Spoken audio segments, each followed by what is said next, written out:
Getting massive drums is one of the key points of pop rock if you're trying to go for that sound of the Band Camino, Knox, Valley, the Wildlife, the Maine. You want these really, really big, hard-hitting, acoustic-sounding drums, and if your drums are weak, your whole mix is going to feel small because of that. So what I want to do today is I want to walk you through a drum mix that I just did for a song by Nightbreakers that just released today, actually. I don't know if they're going to call it This Song or This Song Should Have Been About You and I. I don't know if they ended up abbreviating it, but either way, you'll be able to find it. I'll link it down below if you want to hear the final. I did the mixing. Sam Moses did the mastering. It came out really, really great, but I wanted to show you some of the things that I did to the drums to really get them to pop out of the mix. So in this video, we're going to go over how I process drums on an individual level, like a kick drum or a snare drum. We're going to talk about some sample replacement and supplementation with triggering, and we're going to talk about some drum bus processing so you can really hear what the demo drum sounded like versus what the natural drum sounded like. So we're going to dive in 1 second, but before we do, my name is Austin. You're watching Make Pop Music. If you like this video, please make sure you like, comment, and subscribe. We do videos like this every single Friday at 10 a.m. Eastern Time, and if you're looking for more drum sounds for your own library, go check out the stuff that we have at makepopmusic.com. If you're watching this video, I really think that you would like Mellow. It's one of my favorite packs we've ever done. It's a little bit more low-key and dead than all of these drums, but we actually had Stephen Rutherford from the band Juno do a bunch of samples for that. So if you want a cool, like, indie pop rock drum library that's a little bit more low-key, go check out Mellow. That's all on our website, makepopmusic.com. But let's dive in so I can show you how I mix these drums. Here is what the raw drums sounded like coming straight from the band. They sounded great. I'm pretty sure Dan, the guitarist from Nightbreakers, did a lot of the production on this, and the raw drums sound awesome. I'm pretty sure they're sampled, but they sound great.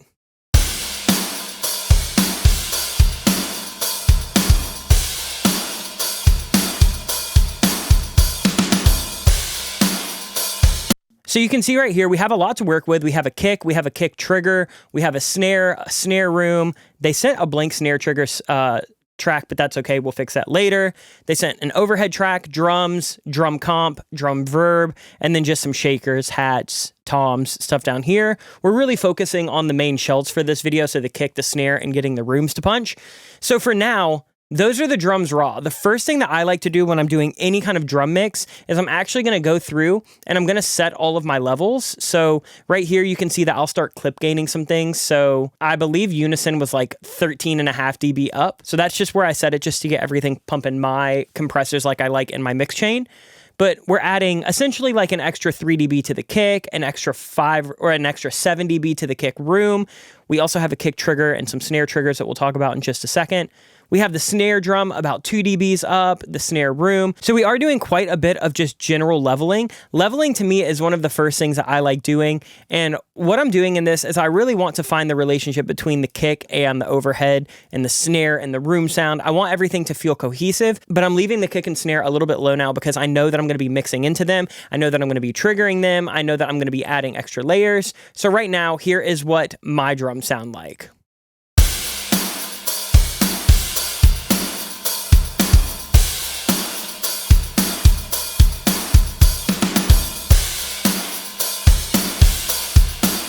So everything sounds really good. The first thing that I want to do is start mixing individual kit pieces. So I'm going to go into like my kick right here. And I actually thought the kick that they sent sounded great. I like that it has like a nice resonant punch around like 85 Hertz. I'm just adding a little bit of top end to get that click. But I like it's perfectly compressed. It doesn't need any extra compression or saturation. What I'm calling the kick room is actually what they had called the kick trigger. Here's what it sounds like soloed. I'm just doing a little bit of EQ, taking out just a hair of that low end so I can tuck it under the kick. When we're doing pop rock, really tight room sounds are what give us big kicks, big snares, big toms, and you have to be careful. What we're going to talk about in this video is getting that room sound, but then gating it out. You can hear how this kick immediately, just by adding in a little bit of that room. Should have been about you and I've been living in a lie, losing my mind. It adds a little bit of sustain to the kick. It takes up a little bit more room without overloading something like a compressor or a limiter. So essentially, we're lengthening that kick. We're getting it to sit a little bit louder in the mix, but we're not going to be killing any kind of, compression, saturation, limiting, anything like that. So the kick is sounding good. Another part of your kick and your snare sound, especially if you're doing these live, or if you have something that is, using like a GGD library, is in the overhead in the room, you're going to get a lot of that sound. So let's take a listen to this overhead.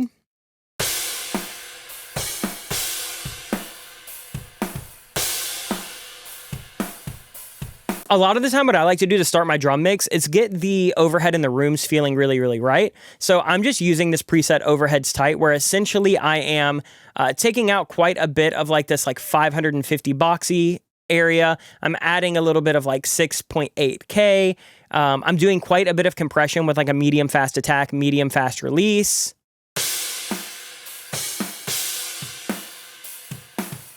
Without.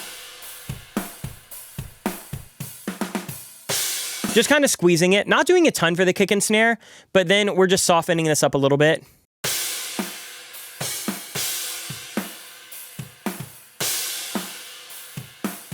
And then same thing in the room. The room actually was super compressed as they sent it. I'm adding a little bit of extra EQ. Now when we add that to the kick,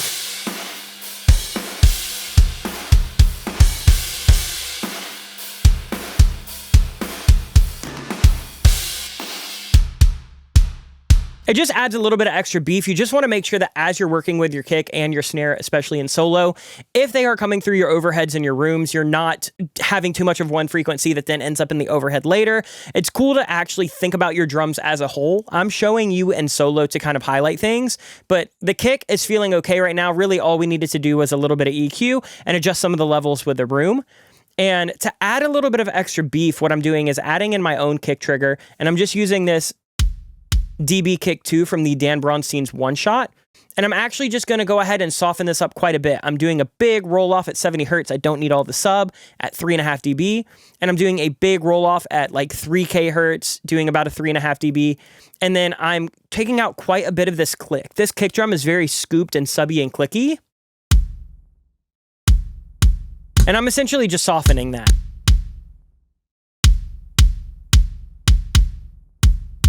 You can even come into your sample right here, and you could do something like shorten up the tail on this. Again, to get that room sound that feels kind of bloomed, but not overly sustaining. And then you can blend that into level. I actually used it quite a bit in this mix, but it adds quite a bit of punch. And you always want to check your phase. So we're perfectly in phase, we're fine. But since our kick had a lot of that like resonance around like 80, 90 Hertz, it really punches through a small speaker. I wanted to supplement it with this triggered kick that will add quite a bit of sub information. And so now if we listen to the kick room, my kick trigger, the overhead, and the room, all having some mixing and some leveling. This song should have been about you and I. I've been living in a lie, losing my mind. No, I should have. So now we have that big beefy low end that can punch through a mix. I'm also using the kick right here to trigger a sidechain on my bass bus. So essentially every time the kick hits, my bass is ducking just a little bit. It's doing a multiband right here, right around 85 Hertz where that kick fundamental is. So every time that kick punches, I'm scooping out a little bit there for just a split second. This song should have been about you. And that allows my kick to really just come through the mix really, really strong without me having to push it a couple more dB and just absolutely destroy like a master limiter or a master compressor. So the kick feels really, really good now. A little bit of EQ, mostly leveling, and then that trigger to just kind of supplement. Let's talk about the snare, because the snare gets a little bit more treatment. Here is what our dry snare is. Sounds great. I'm adding a little bit of pawn shop comp. There's a little bit of latency because of ozone on my master, but we're getting around 3 to 5 dB of gain reduction. Attack is at like 2. I could loosen this up if I want more of that thwack. And then pull the threshold back. Which kind of sounds nice. Didn't need it too much in the mix.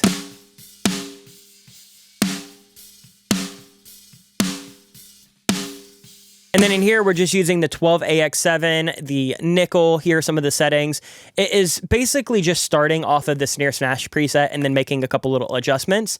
But after that, since we're adding quite a bit of transient, I'm adding just a little bit of clipper just to smooth that out. Kind of beefs it up. Pull this down. just getting a little bit. Then on the master, we just have a little bit of a high shelf, adding some air.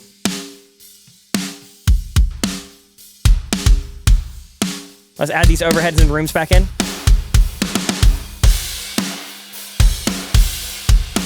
Already hear how much that overhead and room coming in really helps that snare. Now we've already compressed and processed those, but once you're adding that snare back in, if you need to do things like EQ masking frequencies, if you need to do some extra compression to really tighten up the room sound or the overhead sound of the snare, that's where I would do that. But right now everything's sounding cool. Smacky.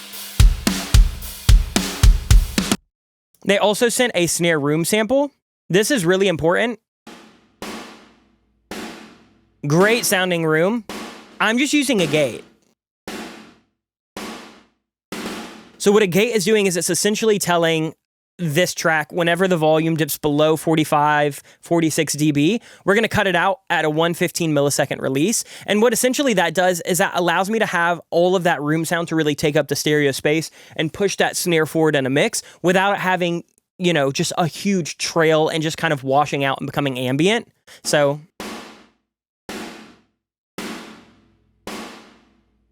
tighten that thing right up.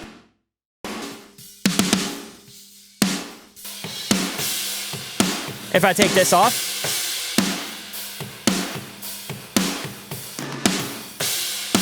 back,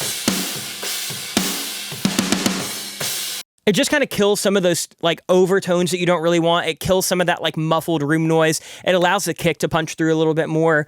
And it essentially is just cleaning up the mix. So we have a gate happening on that.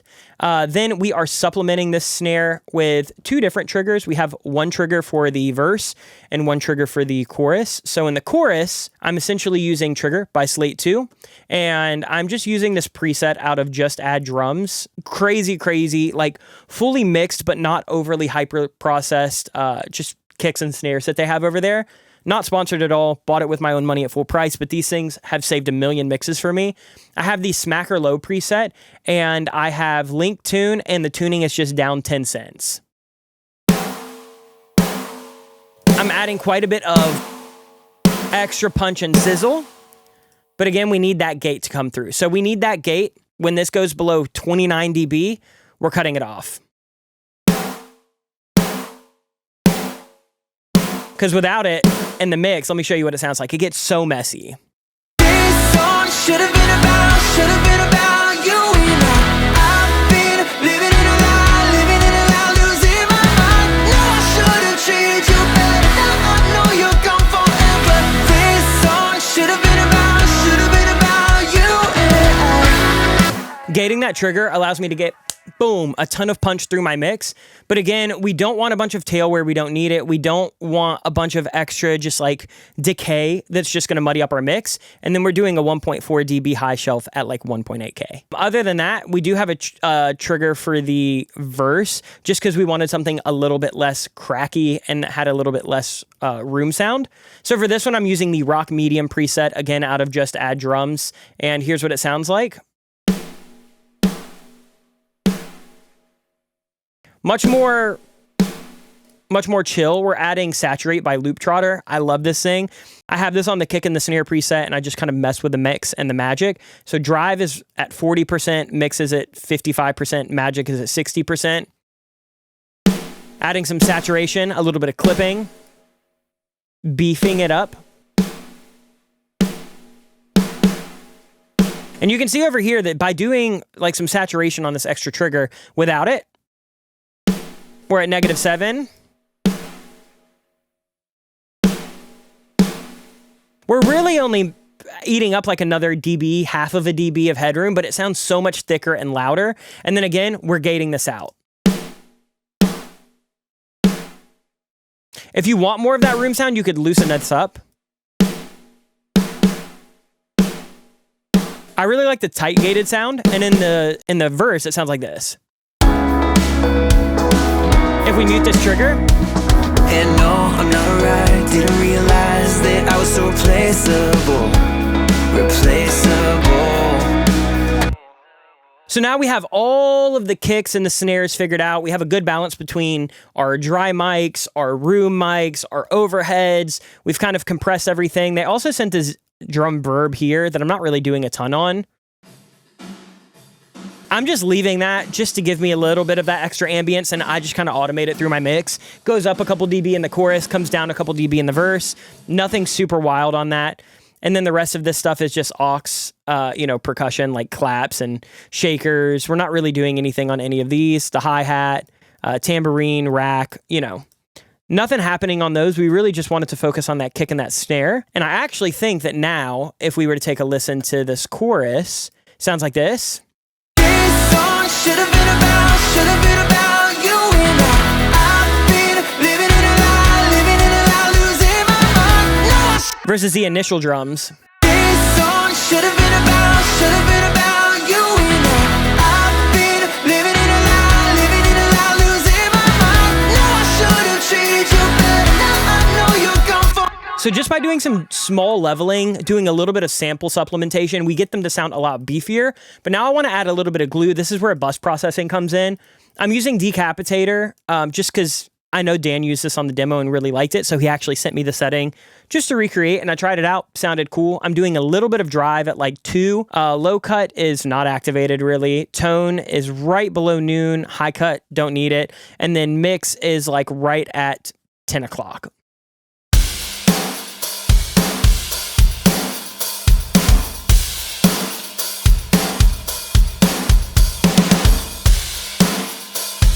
So by using Decapitator, we're adding a little bit of saturation, and it's almost acting as a soft clipper. So it's just controlling some of those transients of the snare. We're still allowing the beef to come through, but we're just kind of making sure that the snare doesn't have the sharp poke that really, slams the compressor, but doesn't add a lot of actual punch to our mix. Then we just have a little EQ right here. We're boosting that fundamental of that snare on this drum bus. We're boosting some of the mid-range, especially coming out of like the overheads. And then we're just doing this like really resonant cut. There was like a weird frequency in like some of the overheads and rooms that was bothering me.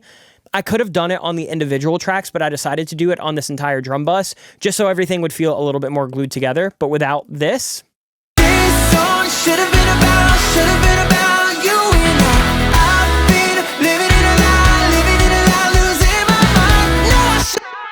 nice little mid boost. Generally, adding some mids can push things forward in a mix a ton. You have to be careful though. It can also make things really boxy and stale. These drums had so much compression and so much saturation and so much movement. I wasn't really that worried about it.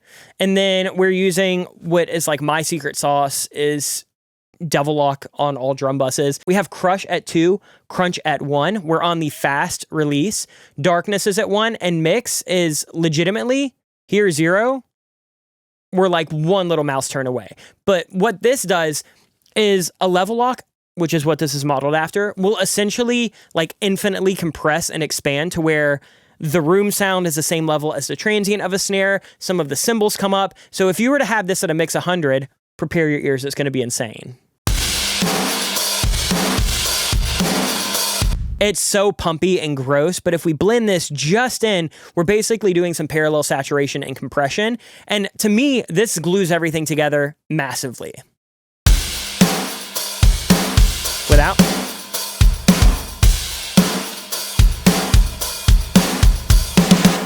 Kind of expands that snare release. It expands some of those overheads. Some of the cymbals really poke through in a mix. Let me show you in the mix. This song should have been about you and I've been living in a lie, losing my mind. No, I should. It's subtle, but it really, really does help. We're doing a hair of compression on this VB Red right here. Super slow attack, medium release, 2-to-1 drive is at 100%, but we're only doing 50% wet.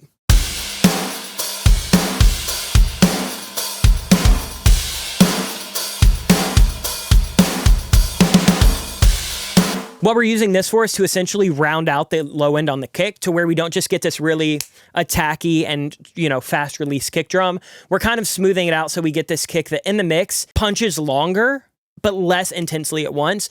And that's going to eat up a little bit less headroom. That's going to allow us to kind of have a little bit more open low end in the mix. Let me show you what it sounds like. This song should have been about you and I've been living in a lie, losing my mind. No, I should have. And then my last little bit of secret sauce on their drum bus. I don't use this all the time, but when I do, it's crazy. I'm not really using any punch or classic compression. We have enough compression happening. I'm boosting the lows by 20%. I'm boosting the highs by 14%. I'm transient shaping by 24%.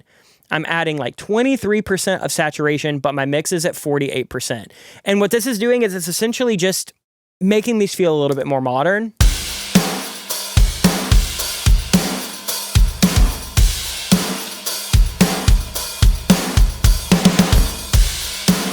Just by running this through the Andrew Wade drum bus from JST, what it's doing is it's giving me that like really, really modern rock, almost metal compression just by sending this through, even when we're not adding the punch, even when we're not adding the classic, just that transient shape and that saturation blended in at like 50% really pushes these forward in a mix. Let me show you. Without.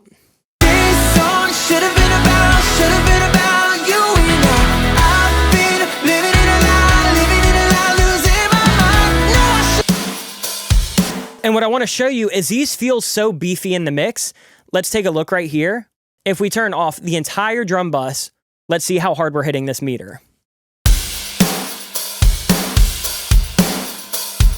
We're clipping it by 2 dB.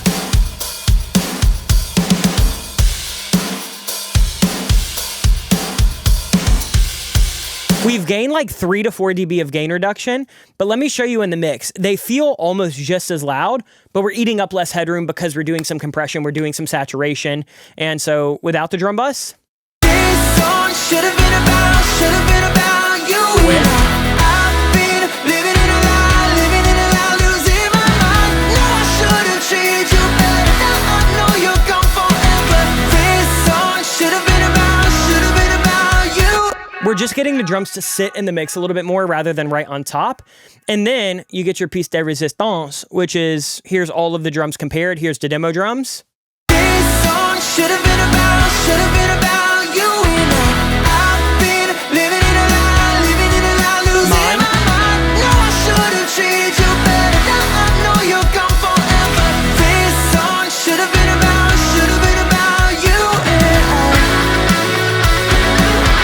Honestly, there was enough top end in the overheads and the rooms. We didn't really need to do a lot with like cymbals or anything like that. Really, it was just getting the balance of the kick, the snare, the rooms, the overheads, supplementing it, getting that drum bus pumping and knocking. And it feels really, really great. Let me show you what the demo that Dan actually sent me when we started was. I'm gonna turn it down like 1 dB just to kind of compensate. But here was Dan's demo. this song should have been about you and I've been living in a lie, losing. It's my mix. Should have treated you better. Now I know you're gone forever. This song should have. And then here's the final master by Sam Moses. This song should have been about you and I've been living in a lie, losing my mind. No, I should have treated you better. Now I know. And that's kind of it. Really, the secret to getting a good drum sound is having good tones, either having a good drummer and some good mics and knowing how to mic your kit, or having a good drum library at your disposal. If you have Modern and Massive 2, that'll work. If you have any of the GGD One Kit Wonders, if you have any of the mix wave kits, if you have Superior Drummer, Steven Slate drums, any of those will suffice. You can get absolutely incredible sounding drums with all of those. If you have a live drummer, I love the vibe that live drums add. I would go through the same process. You just have to do a little bit more homework before you actually get to this point of making every individual mic sound nice and beefy and punchy. But no matter what the drum source is, it's always some combination of good source tones, nailing your EQ and your compression, and then nailing your balance between shells and then ambient mics like overheads, rooms, parallel mics. Doing a little bit of just leveling, getting everything feeling good, making sure that nothing is clouding anything with EQ. You can notch out weird little resonances if you have them. And then it's just about getting your drum bus to function as one big unit. And I think that's what we were able to do here, even by adding a couple little triggers that were not part of the original drum arrangement. They blend right in. They're adding sustain. They're adding a little bit of extra punch and crack. They're adding a little bit of extra room noise, but they're not changing the actual tone of the drum that was desired in the mix that I was sent from the artist. So hopefully this video helped you out. If you have any questions, let me know down below. If you want to check out this song, it is out now on all platforms. I will link it down below. Much love to Nightbreakers for actually letting me use it. I love working with those guys. I'm sure you'll be hearing more of them on the channel very, very soon. But other than that, I'll see you guys next week with more content. Much love. Peace.